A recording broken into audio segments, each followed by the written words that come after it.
Let's go. Can you see? I can. This is revolutionary. Hello everyone, CrystalFissure here. You know what I'm talking about is revolutionary, Angus? Sparks is red. What the fuck hell no, is that? that's legitimately what I was going to say, so fuck you. Wait, was it really? It was, yeah, I was. I was gonna do the instead of saying it's Angus, I'd be like, it's Sparks is red. Welcome to some more Spyro Hero's Tale. Believe it or not, the dream is real. Angus is back, and yeah, man, I'm here. I'm in the Let's Play, guys. Can you believe that someone's actually in this Let's Play after 13 parts? Someone's actually finally in this Let's Play, but it's 13 parts of talking to yourself. Yeah, exactly. I've been talking to myself for such a long time. It feels weird to be back in normal society where you're actually it just I'm actually talking to someone rather than my own brain kind of going on about it. Are you gonna make a point here? No, I'm not.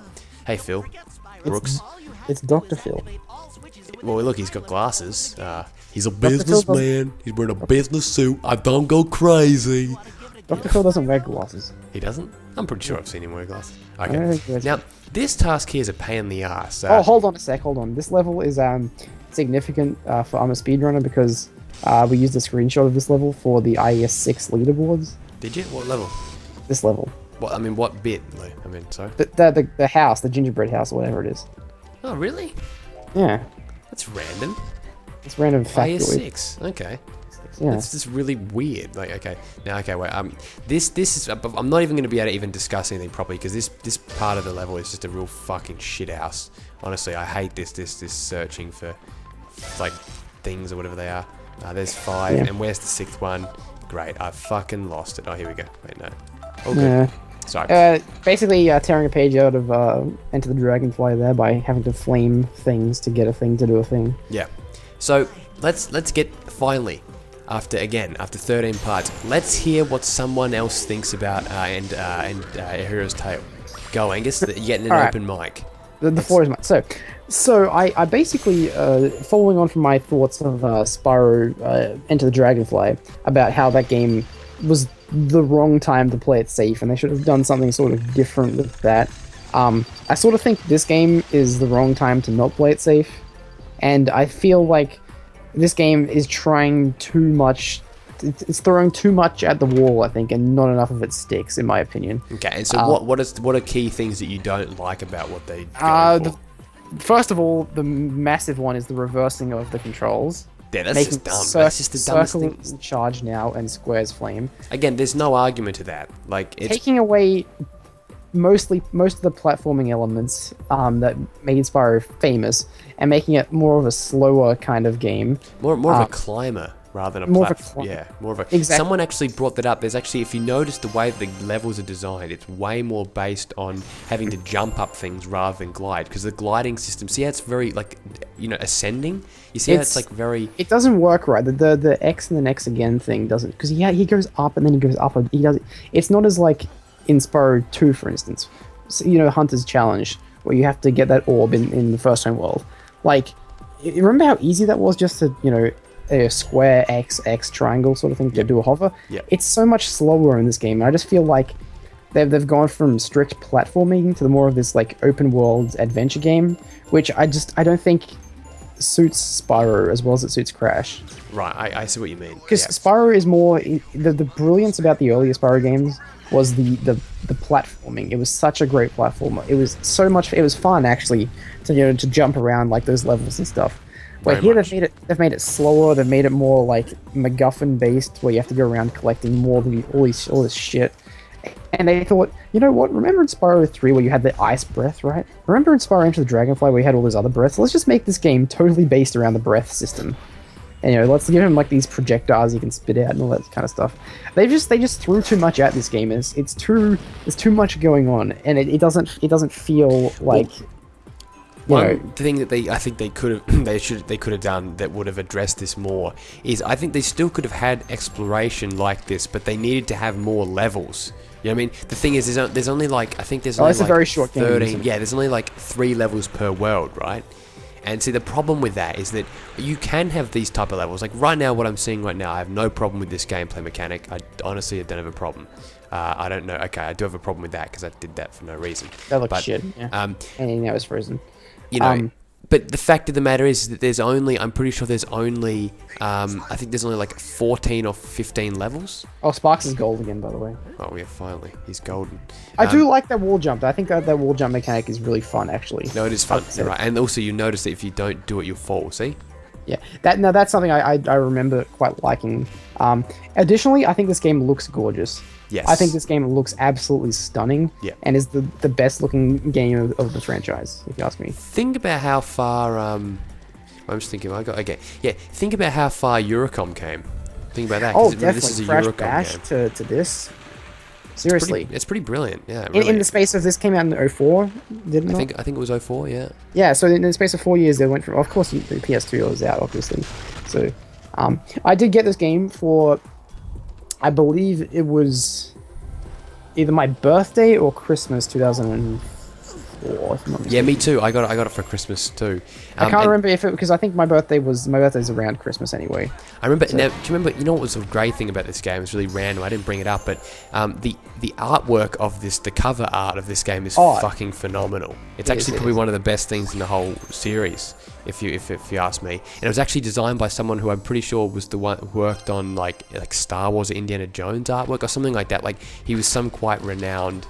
Artist. It must have been my birthday, because it came out on 9th. It came out the day before my birthday, so I think that's right. I think I do remember going to the store on the day of my birthday and getting this game. They're like, pick a game you want, and it's like this one. What's with this, by the way? This is fucking stupid. So this game came out just over 10 years ago. Wow. And I think it holds up pretty well, because it doesn't feel like it's that old.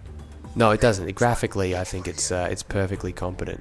My problem with Spyro is that he looks fat. Yeah, firstly, I am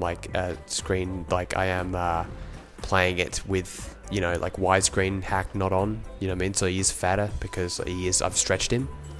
He always he feels stouter and fatter. If you look at the way he looks here, like he actually technically looks like Spyro here, but it just doesn't, I don't know. His eyes look dead. His color as well is shit. He's got this, like, he's too, I know this is a bit of a nitpick, but he's too bright. I like the brightness. I quite like his color.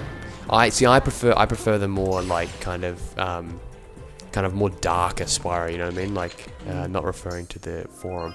Like I much prefer the darker Spyro. I quite like his color. I guess in this case it kind of makes sense because this is a more kiddie, happier-go-lucky game. I guess. Yeah, this game is very easy as well.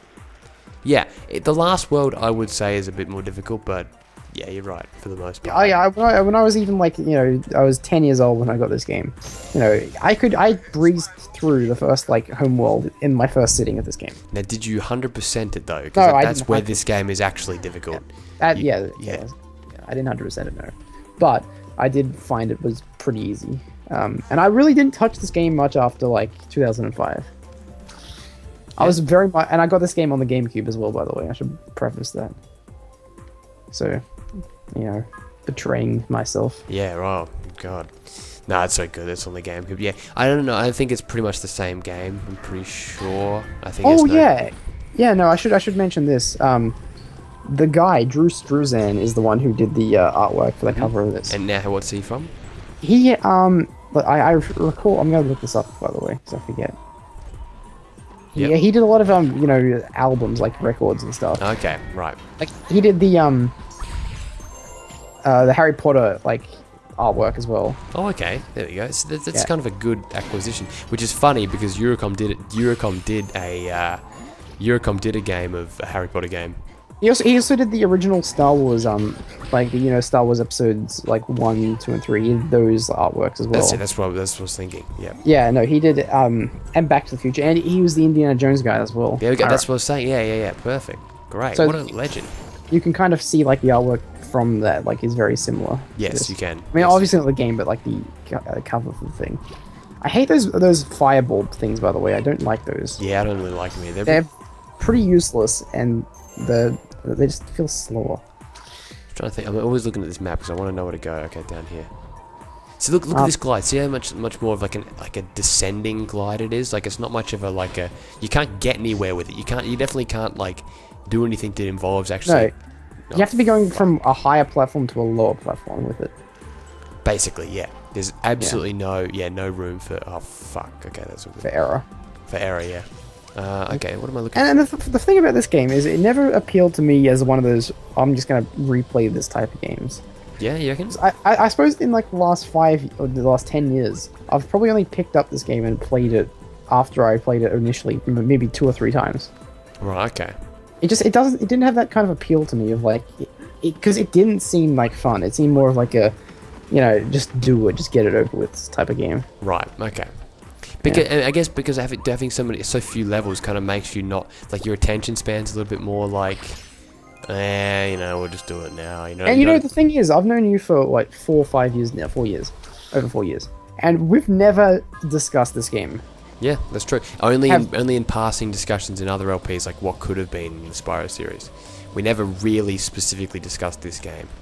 No, like we've never sat down and had like a in-depth conversation. I mean, because me and Angus, we do discuss some nerdy shit, that's for sure. But what is there to discuss about this game? It's a nothing game. It's a nothing game, for us. Well, I can see the merit in like how they did certain things, but the problem is that it's a bit, it is kind of unremarkable. I'm obviously quite positive about it because it is an improvement over Enter the Dragonfly. But like, that game single-handedly ruined the Spyro franchise. Yes. So yes, seriously, undeniably. It's like you got a piece of shit and you polish it up, it's still a piece of shit. Yeah, you polish a turd, it's still yeah. But I was going to say, something that bothers me about this is the non-compulsiveness to get gems. Like, you don't need to get every gem in this game. No, that's a huge... Oh, fuck. That's and a that huge annoys issue. me because I'm always, like, used to seeing a gem pot or whatever and going to get it because you can't miss it, because if you miss it, then you're But fucked, now, basically. also, think about this, though. Imagine if you did have to get gems in this game. It would probably be the hardest game of all time. Collectible-wise. It would be the most irritating thing because there's already so many shit that you have to get. And then on top of... Let's list off all the collectibles we have in this game. Light gems, dark gems. Dark gems, yep, eggs. Regular gems. Then you've got... See, they tried to make it a bit too modern in, like, a sense that they have, like... oh, fuck off. There you go. They tried to make it like that in the sense that they got like a Ratchet and Clank-esque, inventory, purchasing system where you can buy like weapons, this shooting thing, this thing, whatever it is, So in that case, it's kind of restricted, I feel. They tried to do too much with it, I think they Donkey Kong Country did, because if you look at Donkey Kong Country, that game sucks because of all the collectibles. I mean, 64. 64, that one. Something I do like is the sound effect when you collect the light gems. I love that sound effect. That's a nice thing. That's like it's one of my favorite sound effects. Gee, I guess. I really like that sound effect. Oh shit. Something I do like. Because I never really like the sound of when you pick up like the sparks, like bzz, like I like the sound when you get it, but the sparks sound effect I never quite liked. Do you like the what's the word? Okay, well, what am I doing? Oh shit. Do you like the fact that Steve Duckworth is doing the soundtrack? The guy who did the 40 Winks and your favorite. I don't mind Steve Duckworth. Yeah, my favorite. What? Your favorite Crash Bash, music stuff. Yeah, I was about to say I don't mind his stuff in Crash Bash. I think my if you look at my top 100 Crash Bandicoot things, I think I would put him at number 1. Yeah, which is actually a video, not just a statement. No, check it out on the channel. Yeah, check it out on my channel. Yeah, I put he was actually, a lot of Crash Bash was in the top 10 because I just think Crash Bash has better music than Mutato Musica. Yeah, well, but I mean, I guess it's based on the fact that like a lot of it is based on Mutato's but I think vision. Well, but other stuff too, like Pogo Padlock, for instance. Pogo Padlock's really cool. That is a fantastic. And what about beach balls, like kind of techno style? Like, I mean, I'm into that. Like, yeah, beach balls cool. Metal Fox is a great like electronic song by itself. We said that at exactly the same time, by the way. Yeah. Yeah, no, Metal Fox is fantastic. Jungle Bash is like a fantastic remix version of the. Basically, you don't think about the dinosaur levels from Crash 3. No, not really. No, you don't think about that music, but he took that and he made it into a really good theme. Yeah, I agree. But yeah, I don't mind Steve Duckworth. I think he's a great composer. And it's funny that we never mentioned this, but he's possibly the only guy to ever make a soundtrack for Crash and Spyro. Oh yeah! Wow, great point. So he should be like our favorite composer of all time. Of all time, yeah. No, I mean, there's actually some great tracks in this. This level's actually pretty nice musically. I actually like it. It's got this kind of weird like gated synth. That's me being a nerd, like this. Yeah, it's pretty cool. It's nice. It's probably a little bit too cheery for my liking, but I guess the point is though is that Spyro and A Hero's Tale is a very, very kids game, style. Oh, it's cheery as fuck. Yeah, it's cheery as fuck. Well, basically they just all the animation they took and just made it polished and friendly looking. None of the enemies really look that threatening. Like those. No, especially the weird NPCs. They are like the most odd things in like gaming history. Like they're so fucking weird. Have you seen them? The weird like NPCs, like the ducks and like the weird like lady, in Sunken Ruins. They're so. Well, I was gonna say they took the Norks. They took the Norks design and made them friendly, dopey looking characters. Yeah, I don't like them. And they kind of look friendly. They kind of look friendly in some ways in Spyro. No, in Spyro 1, they kind of look happy. They kind of look a bit goofy. Yeah, sort of, maybe. They look Nasty Nork looked like a. Think about the Norks that are in Artisan's home. They don't look threatening at all. They run away from. I think the Gem Nork looks threatening. And what about Twilight Harbor? Oh yeah, there's some scary bastards. Yeah. And then Norko. But I think Nasty Nork in this game looks like a goof.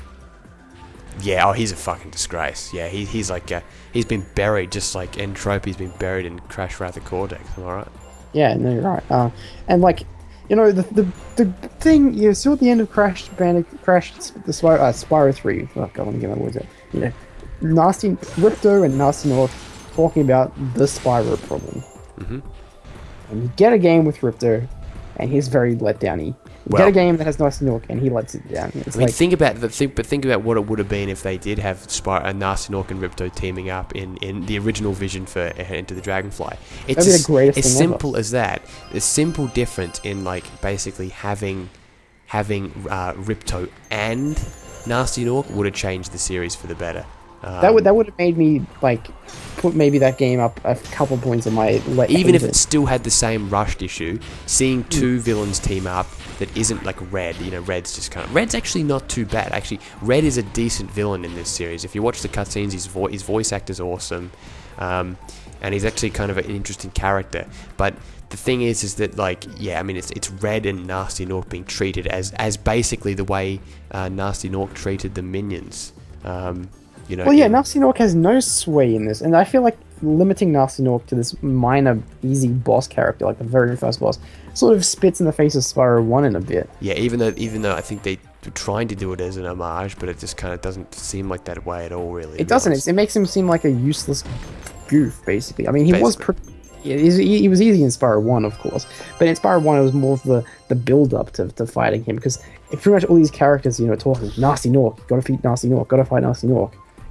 He's turned all these, he's turned everyone into stone. He's, turned. He was a seriously threatening dude. Even though he's a complete weakling of a boss, he single-handedly could have destroyed the entirety of the Dragon Realms. Well, the other reason he didn't turn Spyro was because Spyro's he's genetically flawed. He's a bit of a midget. Now, I do like this aspect, the fact that because the levels are a lot bigger, you can just warp to other bits in the whole entire world. You can actually warp to a new level. I actually like that a lot. Do you like the homage to Enter the Dragonfly with that vortex that he goes through? Why do you think it's Into the Dragonfly homage? Because he goes through a vortex like that and Into the Dragonfly. Oh, okay. Where the fuck? Oh wait, I've already been here. No, okay, that's the secret area that I can't unlock. Wait one sec. Where the hell is? You need to go buy another Skylander to unlock that area. You see. Fuck. Gotta get your portal of power out. They should have made Blinks or someone like Hunter or someone into like a portal of power. A Skylander. That would have been cool. That would have actually done something that fans would have maybe because they own the licensing to these guys. You don't need to come up with anything creative. I mean, they have a character that has a bow and arrow in Skylanders. Yeah. Like Night Elf. Oh right, yeah. There's like this other one. There's a fire character who has like a bow and arrow. I have no fucking idea where the last dark gem is, but yeah, in conclusion to my thoughts on this game is that they should have played it safe. They should have tried to win fans back with the original concept. But at the end of the day, if you were a fan of the original Spyro series, say you were 12 years old or something when Spyro whatever came out, Spyro 3, say you were 12 years old, say the first came out in 98, so you would have been like 10 at the time. Mm-hmm. And then in 2000, you were 12. Now, you would have been 16 by the time this game came out. Now, what games were out in this year? Let's think about this. You had, was it Vice City came out? Yeah, Vice City. Vice City was out, and you had... I can't think of any other games that came out. Yeah. Good effort. Well, no, Vice City was out, and you had nothing like Vice What, City. 2004? Oh, Jack 3, I think, was out by then. Yeah, pretty much, yeah. Yeah, a Ratchet and Clank 3, I think. Let's see. Let's take a look at video games that came out in 2004. Half-Life 2 came out in 2004. Big games came out in 04, actually. I actually accidentally stole, kind of like ripped something off of like a... No, San Andreas came out in 2004. Oh, San Andreas. Oh, well, But see, that's the thing. I'm talking about, like, you think about this, is that Vice City was already out at this point. Mm-hmm. So we'd already been, and so was GTA 3. We were already in the age of 3D, sandbox type games. Yes. So, I mean, was this a world in which Spyro could exist? Yes, for a certain demographic, and then very much the way that Ape Escape existed for the Japanese, and and other things like that. Like the problem is that they just didn't market it and create it right. Now, do you feel like now this is something I'm going back to that could contradict my entire opinion on this game? Do you think that if they went back to the well and had the original kind of concept, that fans of the original series would come back to this game, or do you think they were already grown up and had other games, to play? I mean, we are sort of that kind of person, and I know that to me, Spyro didn't really have much of an impact in my life after, say, 2001, 2002. Yep. Mostly, 2002, I'd say, was like really when I sort of just went off Spyro entirely. Right. So do you think that, like, that if they went back to the original sort of concept with Spyro, that they could have, got some older fans back and maybe made some newer fans and maybe made to be able to, like, start again, sort of thing? Or do you think that was too late by that point? No, it's never too late, because you got to remember there weren't actually that many Spyro games out by this point. I mean, there were some GBA ones, but they're always pretty unnoteworthy. So yes, they could have, because if they developed it right, you know what I mean? Like, the talent is here at Eurocom, at least if you ask me. So it's the fact that they're not able to really do anything that noteworthy. Yeah, but you know what I'm saying though. Like, I mean, would it have been a massive difference in sales if they released a game that had the original Spyro, concept and theme, or do you think that it wouldn't have mattered too much if they released this or that? I think that doing an original style one would have got more sales. Yes. Do you think so? Like, yes. Would you? Maybe not significantly, but definitely. Oh, look, Light Gem.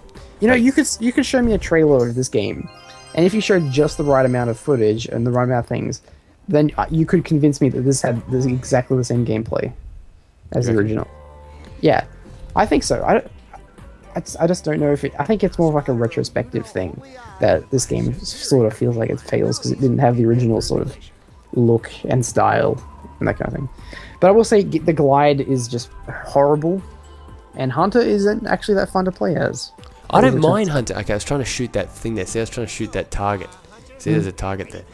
I will say Sergeant Bird is abysmal in this game.